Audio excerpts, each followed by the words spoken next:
আজকে ব্রাজিল বনাম মিশরের খেলা দেখে একটা জিনিসই বুঝলাম, নেইমার জুনিয়রকে ছাড়া ব্রাজিল টিমটা কতটা শূন্য। আক্রমণ আছে, সুযোগ আছে, বল দখল আছে, কিন্তু গোল নেই। ব্রাজিলের মতো দলের কাছ থেকে এমন পারফরমেন্স কখনো আশা করিনি।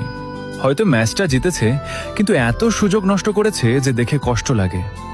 মনে হচ্ছিল মাঠে একজন নেই যে ম্যাচের মোড় ঘুরিয়ে দিতে পারে, যে একটা ড্রিবলিং দিয়ে ডিফেন্স ভেঙে দিতে পারে, যে একটা পাস দিয়ে গোল বানিয়ে দিতে পারে। আর সেই মানুষটা হলো নেইমার। অন্যদিকে মার্কিনহোসের মতো অভিজ্ঞ ডিফেন্ডারের একটা ভুলেই বিপদে পড়ে গেল ব্রাজিল। আজকে হয়তো সেই ভুলের বড় শাস্তি পেতে হয়নি, কিন্তু বিশ্বকাপের মতো মঞ্চে এমন ভুল করলে এক মুহূর্তেই স্বপ্ন শেষ হয়ে যেতে পারে।